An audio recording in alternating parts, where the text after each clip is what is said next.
예, 안녕하십니까. 부동산으로 부자되기 TV 카페 공인중개사 임동석입니다.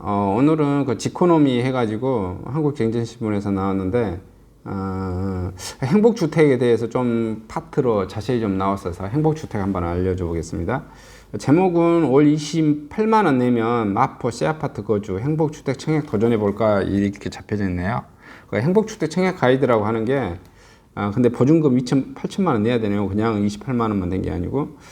그 행복주택은 정부에서 가장 역점적으로 추진하는 주거복지 정책 가운데 하나입니다. 도시예각에 짓던 기존 임대주택과 달리 도심에 공급하는 게 특징이고요. LH나 지역도시공사 등에서 직접 짓기도 하고 재개발이나 재건축을 통해 늘어나는 지불 매입에 공급합니다. 재건축, 재개발, 매입형 행복주택은 일반 분양 아파트 하나의 단지로 묶이기 때문에 수영장이나 헬스장 같은 편의시설을 똑같이 이용할 수 있습니다. 다만 행복주택의 분양으로 전환되지는 않습니다.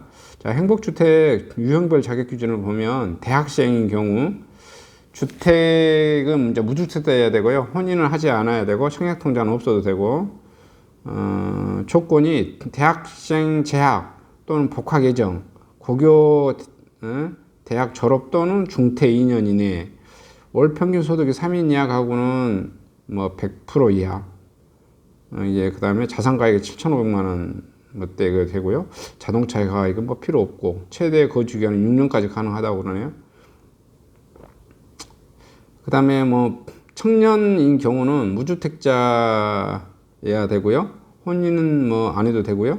청약통장은 있어야 되네요.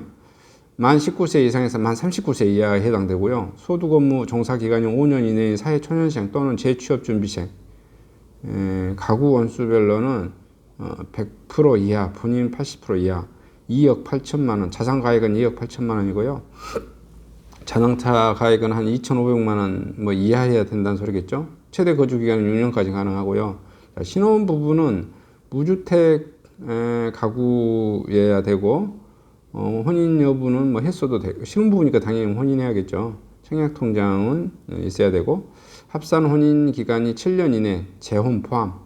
재혼해도 되는 경우도 신혼이어도 되고, 예비 신혼부부가 해당되고, 한부모 가족도 해당되고, 가구 원수별로 100% 이하, 자산가액은 2억 8천만 원 이하에 해당되겠죠. 그 다음에 자동차 가액은 2,500만 원 이하에 해당되고, 6년하고 유자녀가 있는 경우는 10년까지 가능하고 이런 것 같아요. 그 다음에 고령자 같은 경우는 무주택자가 1년 이상만 되면 된다고 그러네요. 혼인은 뭐 했어 또 해야 돼. 하신 분, 청약통장 있으신 분, 만 65세 이상 해당되고, 가구 원수별 100% 이하, 2억 8천만 원 뭐 이하, 그다음에 자동차 가격도 2억 5천만 원 이하, 2,500만 원 이하, 최대 거주 기간은 20년까지 가능. 주거급여 수급자, 무주택 가구 1년 이상, 그 다음에 혼인은 뭐 하였고, 청약통장 있고, 주거급여 수급자, 최대 거주 기간은 20년 이렇게 잡혀져 있습니다. 행복주택의 임대료는 얼마나 될까? 임대료는 주변 임대 시세에서 60%, 80%에서 책정됩니다. 그래서 뭐 웬만한 반지하보다 옥탑방보다 저렴하게 살 수 있다, 뭐 이렇게 되어지네요. 주변 임대 시세의 60에서 80%, 서울은 월 임대료 15만원에서 62만원, 보증금 한 8천만 원 정도 되고요. 대학생 신혼부부 등이 공급 대상, 월소득 자산가액 조건 맞아요. 근데 당첨 경쟁률이 너무 치열하다고 그러네요. 한 100대 1이 보통 넘는다고 그러고, 대학생은 대학 재학 지역이거나 다음 학기 또는 복학 예정이어야 하고, 대학을 졸업했거나 중퇴한 자녀 2년이 지나지 않거나 취업준비생 대학생들이 계층 유형으로 행복주택에 청약할 수 있습니다. 방송통신대학이나 사이버대학, 학점은행제는 제외된다고 그러네요. 이게 사이버대학 다니거나 학점은행제 다니거나 이러신 분들은 여기에 뭐 저기 청년이나 그쪽으로 신청하라 그 말이겠죠.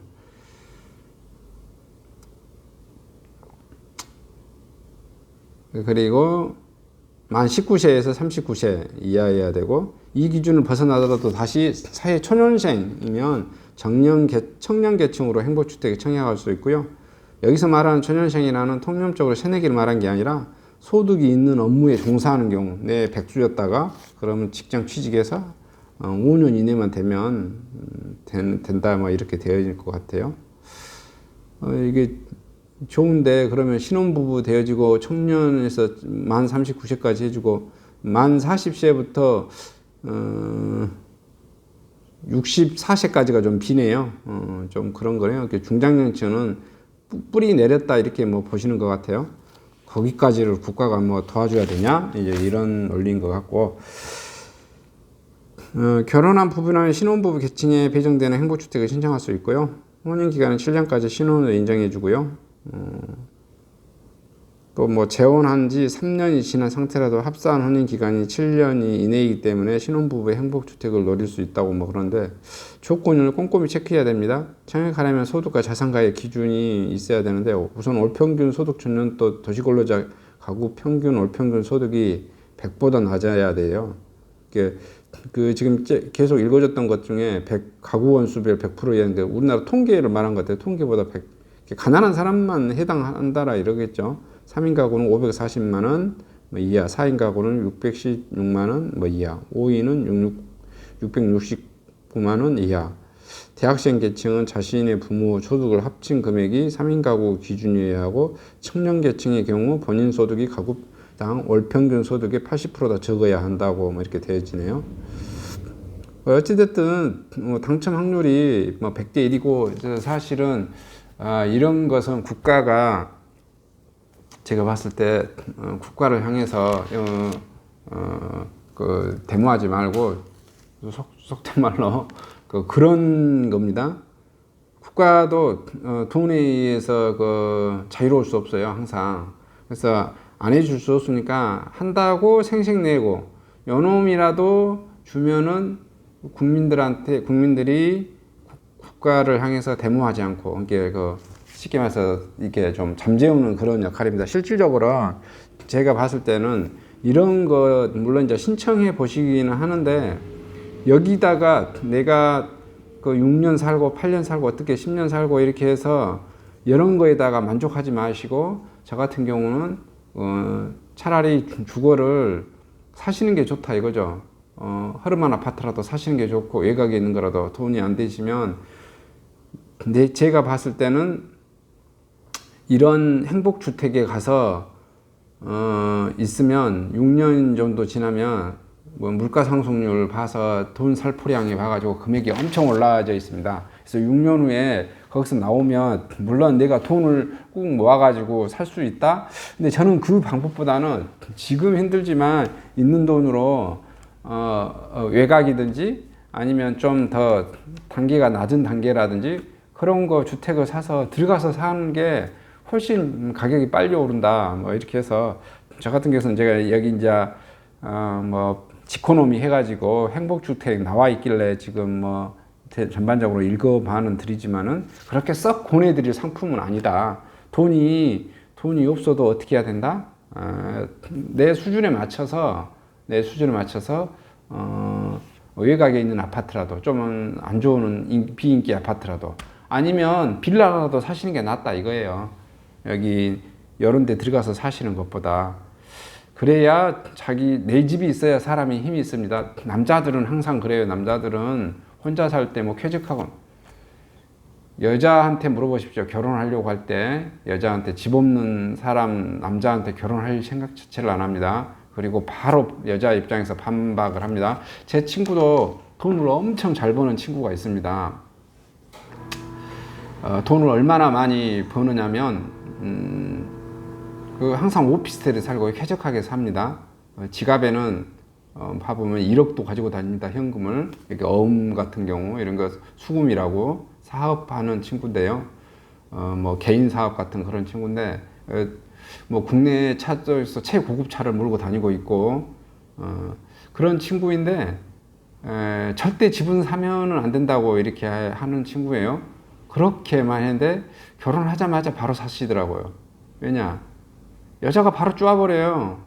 어떻게 집을 없이 살 수 있냐고. 그러면 대화가 안 되죠. 그래서 집은 봐보면 사람이 그래요. 또 우리 보통 레벨이 소유로 가지고 있고, 그다음에 전세로 가진 사람을 두 번째로 치고 월세로 가진 사람을 최하로 치잖아요. 보통 그 관념들이 그래요. 근데 이제 제가 보기에는 매매로 소유로 가지고 있는 사람이 이제 이거고, 그 다음에 두 번째는 차라리 월세로 한 사람이 더 나은 것 같고, 세 번째가 전세로 가는 것 같아요.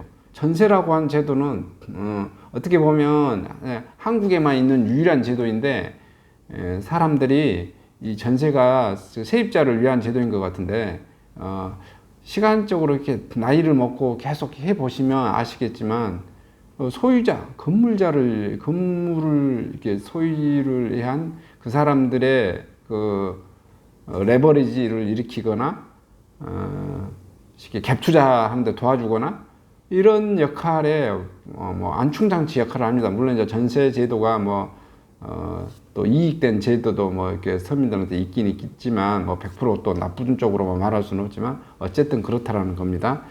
그리고 이런 그 행복주택, 제가 생각하기에는 이런 행복주택, 그 다음에 LH가 내주는 거, SH 공사에서 내주는 거, 광주도시공사에서 이렇게 해주는 거, 이런 거 장기 임대로 이렇게 들어가가지고 이거 행복하다 이렇게 하지 마시고, 제 생각에는 모아서 좀 허름하더라도, 좀 위치가 나쁘더라도 내 집 사서 장만해서 사는 게 최고입니다. 내 것이라는 게 가지고 있어야 그 심리적 만족도라고 하는 것은 대단한 겁니다. 뭐 그렇잖아요. 군뱅이도 자기 집 가지고 있고, 뭐 누구도 뭐 자기 집 한 채 가지고 있는데, 남 밑에서 또 남한테 이렇게 했다라고 하는 것은, 소유권을 가지지 못하면 그 돈이 통화량이 계속해서 찍어내서 나중에 이 6년간은 저렴하게 살 수 있을지 모르는데, 6년 후에는 어차피 또 다른 데 나가서 살잖아요. 그때 가격은 더 올라져 있어요. 그래서 뭐 이만큼 올라져 있을 게, 그때 당시에 6년 전에 이만큼 해서 어떻게든지 해결했었으면 됐을 건데, 6년 동안은 좀 싸게 살 수 있을지 모르지만 6년 후에는 어떻게 된다? 이만큼 이렇게 가격이 더 올라서 더 힘든 구조가 된다. 그래서 더 나쁜 쪽으로 밀려나요. 그래서 저는 하여튼 이제 제 기준에는 그렇습니다. 여러분은 이제 어떻게 하실지. 물론 또 이제 여기 경제에 맞춰지는 수준이 자기 또 이렇게 선택하시는 게 최선이라고 해서 선택을 하시겠죠. 어쨌든 오늘 그 한국경제신문 지코노미 행복주택에 대해서 알아봤습니다. 감사합니다.